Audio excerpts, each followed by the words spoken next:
Ditch Witch definitely did what Ditch Witch always does.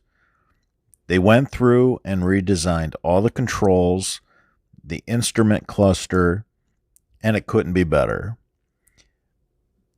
I wanted to do a comparison between the SK3000 and the SK1550. The SK1550 that is used in this comparison is last year's model with last year's instrument cluster and controls. It is nice because this way we can look at what was and what is now. The SK3000 is a 2021 model with all the improvements. It is definitely setting new standards and raising the bar really high for platform skid loaders.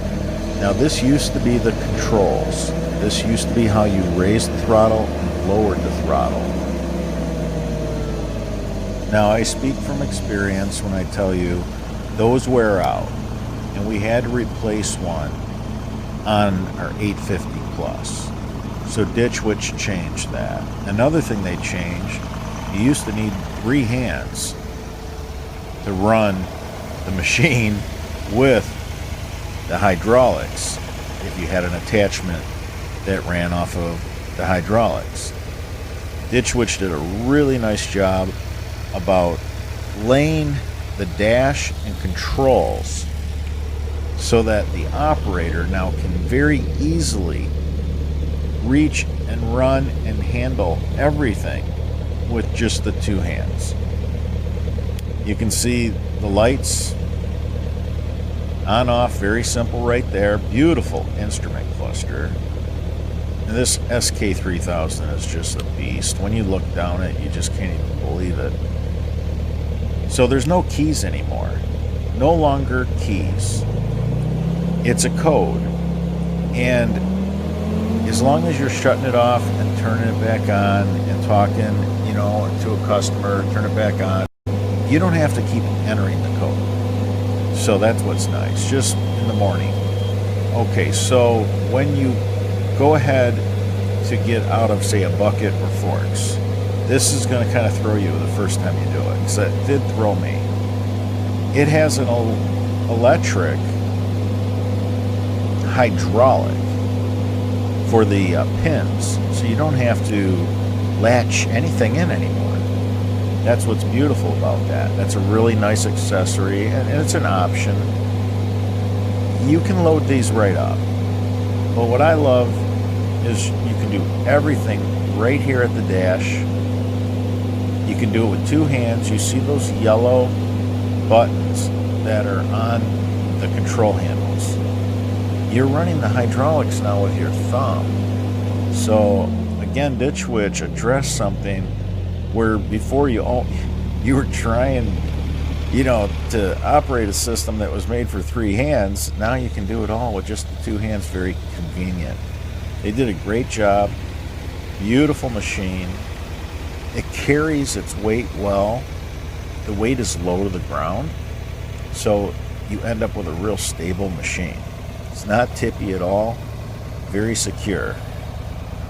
The SK1550 is a real lightweight when you put it up against the SK3000. Which one is the right one for you? If you're in construction, doing a lot of construction, I speak from experience. I know that my YouTube channel is French Drain Man, and that's how my subscribers know me. But I also own Sherwood Landscape Construction for 35 years. And I'll tell you right now, for landscape construction, this is the weapon you want, the SK3000. I'll make your decision easier. I'll take my 3.5 decades of experience and put them to use here. No doubt, hands down, for construction, the SK3000 is definitely more suited to the landscaper for design build. Now, if you're doing maintenance, a lot of maintenance, so you're just running bark, up into beds, things like that. I think that's where the SK1550 fits in real nice. Now the plated weights really add a lot more lifting capacity. The plated weights are a must have. This machine won't lift a pallet of brick or pallet of block, and you do have to be inconvenienced and break those pallets down so that it can lift them. Where the SK3000, it'll lift a pallet of block, it'll lift a pallet of brick pavers, and then some. It's going to lift 4,400 pounds. It's rated at 3,100 as far as lifting capacities. The manufacturer, they don't want no liability, so they're playing it safe. But I went ahead and lifted the SK1550 with this SK3000, and it's 4,470 pounds plated. So we know it can do that.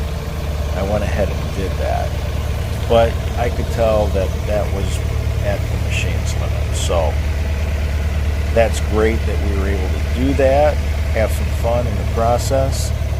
But which one's right for you? Are you doing construction? Are you doing design build? It's honestly, this is not even the SK1550 is just not suited for it now that there is an SK3000. The controls, again, huge improvement. All of them are getting that. Ditch Witch keeps upping their game. They just keep stepping it up. They're leaving the competitors in their dust, and they have been for years now.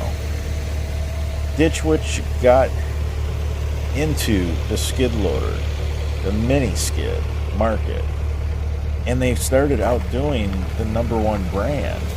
Toro, who was basically the first to come out with a mini skid, immediately got squashed by Ditch Witch, and there are